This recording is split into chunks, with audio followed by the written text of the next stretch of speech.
Nos enviaron sin apenas información, la reunión fue corta y llena de incógnitas. Disparos esporádicos, patrullas desaparecidas, aldeas desiertas, nos dijeron, nada que no hubiéramos oído antes en otras misiones, pero esta vez, algo no cuadraba. Los informes hablaban de una zona en Asia Central, una cadena montañosa que ni siquiera figuraba claramente en los mapas.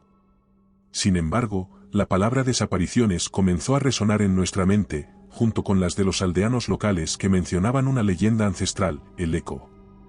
Estábamos bajo el mando del sargento Ramírez, un hombre que nos había liderado en todo tipo de terrenos, desde el abrasador calor del desierto hasta las selvas impenetrables. Junto a él estaban Ortega, nuestro experto en navegación, Valdez, el francotirador, Silva, el bromista del grupo, siempre relajado, incluso en los peores momentos, y dos más, Márquez y yo, los dos más jóvenes del equipo. Mi papel era el de apoyo táctico, el hombre que aseguraba que todo funcionara a la perfección en cuanto a equipo y estrategia. El helicóptero nos dejó a las afueras de una pequeña aldea desierta, sus casas de madera estaban tan desgastadas por el tiempo que parecía que el viento podía derribarlas en cualquier momento. Caminamos por lo que una vez fue una plaza central, donde el eco de nuestros pasos sonaba con una intensidad inesperada. Los habitantes habían huido sin dejar rastro. No había ganado, no había huellas recientes, y lo más extraño, no había señales de lucha. Nos miramos brevemente, el sargento rompió el silencio, vamos, tenemos que subir, ordenó con firmeza, apuntando hacia la montaña que se alzaba amenazante frente a nosotros, su cima oculta entre nubes oscuras. Empezamos el ascenso, sin embargo, cuanto más subíamos, más pesada se volvía la atmósfera. No solo el aire se hacía más difícil de respirar debido a la altura, sino que había algo en él, una especie de presión invisible que parecía apretar nuestros pulmones. A las pocas horas de caminar, los primeros problemas comenzaron a surgir, las radios, que hasta ese momento habían funcionado perfectamente, empezaron a emitir estática. Ortega intentaba, una y otra vez, sintonizar la frecuencia correcta, pero nada funcionaba. Ramírez nos ordenó continuar. Es solo interferencia por la altitud, dijo, aunque su ceño fruncido traicionaba su confianza habitual. No pasó mucho tiempo antes de que las brújulas también dejaran de ser útiles.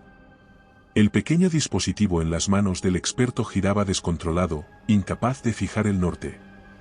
Un manto de niebla comenzó a rodearnos, grueso y denso, cubriendo cada roca y árbol hasta reducir nuestra visión a unos pocos metros.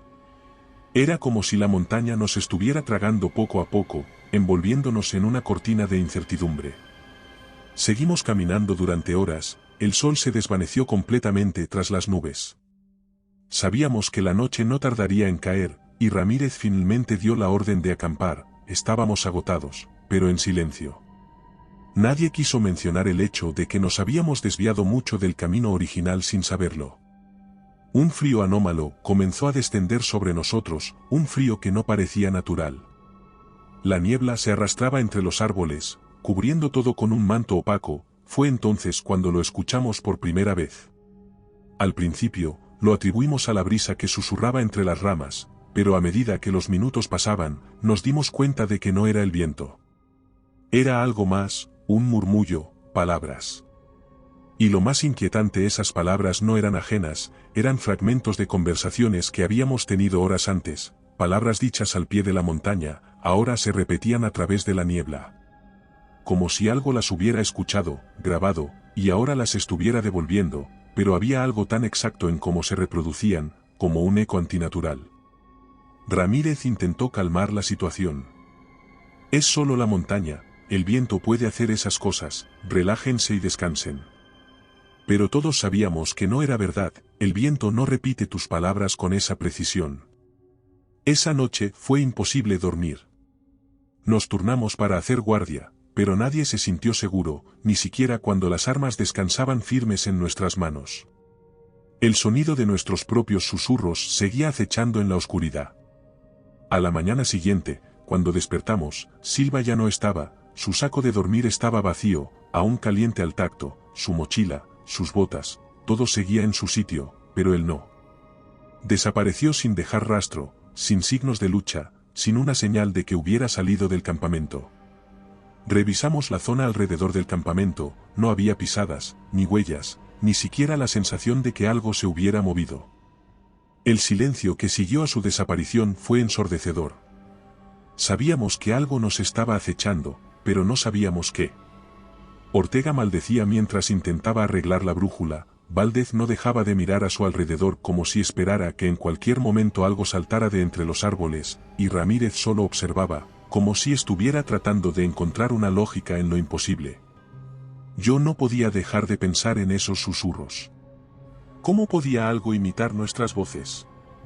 ¿Qué clase de entidad, si es que era una, podría estar jugando con nosotros de esa manera? La niebla no cedía, al contrario, parecía volverse más densa con cada paso que dábamos. Caminábamos durante horas, pero parecía que no nos movíamos de lugar. ¿Nos estábamos volviendo locos? El cansancio, la falta de sueño, el estrés, todo contribuía a la paranoia que se instalaba en cada uno de nosotros. A veces, juraba que escuchaba pasos adicionales detrás de nosotros, como si una sombra invisible nos estuviera siguiendo, pero cuando me giraba, solo veía más niebla. Y entonces lo encontramos, el templo apareció de repente, como si hubiera emergido de la propia niebla. Era una estructura de piedra, antigua y desgastada, oculta entre la vegetación y las rocas. Parecía haber sido tragada por la montaña misma, como si la naturaleza hubiera intentado borrar su existencia. Nos detuvimos al verla, en parte sorprendidos y en parte inquietos. ¿Qué demonios es esto?, preguntó Ortega, la voz cargada de incredulidad. Ramírez no respondió, simplemente avanzó hacia el templo con la mirada fija, como si algo lo estuviera llamando. Entramos en busca de refugio, necesitábamos un momento para recuperar el aliento y evaluar la situación. Pero lo que encontramos dentro nos dejó helados. Las paredes del templo estaban cubiertas de inscripciones en un idioma que ninguno de nosotros reconocía. Eran símbolos y caracteres torcidos, curvados de manera imposible, como si estuvieran diseñados para confundir la mente. Pero lo que más nos llamó la atención fue el centro de la sala principal, una espiral tallada en el suelo de piedra, que giraba lentamente, hipnóticamente, aunque sabíamos que era imposible. No se movía, no físicamente, pero al mirarla demasiado tiempo, la sensación de rotación era innegable. Parecía tirar de nuestra mente, como un vórtice, como si intentara devorarnos. El sargento se quedó inmóvil, mirando fijamente la espiral, como si algo en ella lo hubiera atrapado. Era extraño ver a un hombre como él, alguien que siempre mantenía el control, tan vulnerable ante algo. Pasaron unos minutos antes de que finalmente reaccionara, sacudió la cabeza como si se hubiera despertado de un sueño profundo, pero sus ojos ya no eran los mismos, había algo apagado en su mirada. Decidimos acampar cerca del templo, pero no dentro. Algo en ese lugar nos ponía los nervios de punta, como si estar allí nos hiciera más vulnerables. Ortega y yo estábamos de guardia, y entonces, sucedió. Escuché la voz de Silva, pero algo en su tono estaba mal. «Ayúdame, por favor». La voz se filtraba entre la niebla, rota, como si viniera de muy lejos. Mi primer instinto fue correr hacia ella, pero algo me detuvo. Y entonces lo entendí, era la montaña, burlándose de nosotros, imitando a nuestros compañeros, reproduciendo sus voces para atraernos a la niebla. Sabía que, si lo seguía, no volvería. Ramírez finalmente decidió que debíamos abandonar la misión y descender de inmediato, pero cuando tratamos de encontrar el camino de regreso, la montaña no nos dejaba. Cada sendero que intentábamos seguir desaparecía en la niebla, los árboles parecían cambiar de lugar, las rocas se movían a nuestras espaldas cuando no mirábamos. No había punto de referencia. Era como si estuviéramos atrapados en un laberinto, uno que se movía y nos mantenía encerrados en un ciclo sin fin. Cada segundo que pasaba, la montaña parecía cobrar más vida, más control sobre nosotros.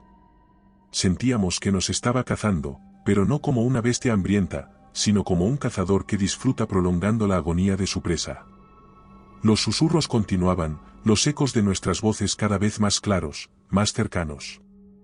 Incluso cuando no hablábamos, algo repetía nuestras palabras, como si intentara aprender de nosotros, imitarnos. Con cada paso que dábamos, sentía como se filtraba en mi mente, como si la montaña misma nos estuviera despojando de toda resistencia. Ya solo quedábamos tres, Ramírez, Ortega y yo. Caminábamos en fila, el uno detrás del otro, pero no hablábamos. No nos atrevíamos, cada palabra que decíamos parecía alimentar a esa entidad invisible que nos acechaba, que nos copiaba. El eco de nuestros pasos resonaba detrás, siempre una fracción de segundo después de los nuestros, como si algo estuviera intentando alcanzar nuestra realidad. Fue Ortega el siguiente en desaparecer. Lo recuerdo con una claridad dolorosa. Estábamos cruzando un estrecho sendero, la niebla espesa nos rodeaba, y solo podíamos ver un par de metros hacia adelante. De repente, escuchamos su voz, un susurro ahogado, débil, como si no viniera de él. Nos detuvimos de golpe, me giré instintivamente, pero ya no estaba. No hubo ruido de lucha, ni un grito, solo quedaba su rastro en la nieve, desvaneciéndose poco a poco, como si nunca hubiera estado allí. El sargento intentaba mantener la compostura, pero podía ver en sus ojos que también estaba perdiendo la batalla contra el miedo. Sabíamos que estábamos solos, y, más allá de eso, sabíamos que sería cuestión de tiempo antes de que alguno de nosotros también desapareciera. El último día, el silencio fue absoluto. No hubo susurros, ni ecos, ni siquiera viento, solo nosotros y una niebla que parecía aplastarnos. Caminábamos en un mutismo desesperado, tratando de no mirar hacia los lados, tratando de ignorar el eco lejano de nuestros propios pasos. De repente, Ramírez se detuvo. Estaba inmóvil, los ojos fijos en la niebla, como si hubiera visto algo que yo no podía. Intenté llamarlo, pero las palabras no salieron de mi boca. Solo él sabía lo que estaba pasando.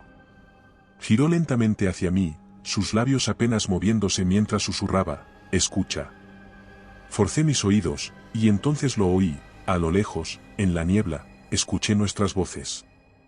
Estaban hablando, repetían fragmentos de conversaciones que habíamos tenido horas antes. Pero había algo más, algo que no habíamos dicho. Había otra voz, era una voz distorsionada, deformada, como si intentara aprender a sonar como nosotros, pero aún no lo lograra. Y luego la risa, era mi risa, pero torcida, hueca, carente de vida. Un eco burlesco de mí mismo. Sentí un nudo en el estómago. El miedo me golpeó como una ola imparable. No sé qué le pasó a mi instinto de supervivencia, pero lo único que pude hacer fue correr. Corrí como nunca había corrido antes, cegado por el pánico, no sé cuánto tiempo corrí. Solo recuerdo el eco de mis propios pasos persiguiéndome, desfasado, como si lo que me seguía intentara alcanzarme, pero siempre un segundo tarde. Cuando finalmente me detuve, jadeante, mis piernas temblaban y el frío era insoportable. Giré la cabeza y me di cuenta de algo devastador, Ramírez ya no estaba. Había estado corriendo junto a mí, pero en algún momento, el eco de sus pasos había desaparecido, y su voz, que había estado llamándome entre la niebla, ahora era solo una sombra. Solo quedaba yo, solo yo y la montaña, observándome, acechando, como si estuviera esperando a que finalmente sucumbiera al miedo. Me desplomé en el suelo, agotado, desorientado, sin saber si debía seguir corriendo o simplemente aceptar mi destino. Durante horas, o tal vez días, vagué sin rumbo. La niebla no se disipaba, y mis pensamientos se volvían cada vez más confusos. La montaña me había atrapado, jugando con mis sentidos, en un ciclo interminable de paranoia y desesperación. No sé cómo llegué a una aldea. Fue como si, de repente, la niebla se abriera y el paisaje se volviera reconocible. Las casas, las montañas a lo lejos, el aire fresco y diferente. Pero algo en mí ya había cambiado. Mis manos temblaban, mi mente era un caos, y el eco de mis propios pensamientos seguía resonando, retumbando, como si aún estuviera en esa maldita montaña. Los aldeanos me miraban con lástima. Me ofrecieron comida, agua, refugio, pero nadie quería hablar de lo que había pasado. Sabían, o quizás no querían saber. Nadie me preguntó por mis compañeros. Era como si ya dieran por hecho que no habían regresado, como si hubieran sido parte de la montaña desde el principio. Solo un anciano, el más viejo de todos, se acercó a mí en la penumbra de la noche, cuando los demás dormían. Me miró a los ojos y lo supe al instante, él sabía. El eco te reemplaza, te convierte en una sombra de la montaña, dijo con voz grave, cargada de sabiduría y dolor. Lo entendí entonces, la montaña no busca destruirte, sino absorberte, moldearte, convertirte en parte de su eterna niebla. Sabía que mis compañeros ya no eran ellos mismos. Que la cosa que imitaba nuestros pasos, nuestras voces, no era más que un reflejo de lo que habíamos sido. Y pronto, muy pronto, yo también sería absorbido por ella. Ahora lo sé con certeza, la montaña me sigue llamando, incluso aquí, en la seguridad de este pequeño pueblo. La siento en cada susurro del viento, en cada sombra que se desliza por el rabillo de mi ojo. Sé que no podré resistir mucho más. Tarde o temprano, tendré que regresar, y cuando lo haga, ya no seré yo quien baje de esa montaña. El eco siempre nos encuentra. Y recuerda, si te ha gustado mi historia, no dudes en hacérmelo saber en la barra de comentarios, y dando like y suscribiéndote nos apoyas para poder continuar trayéndote más historias como esta. Además, puedes encontrar ahora nuestros libros en Amazon. Nos despedimos desde el terreno misterioso.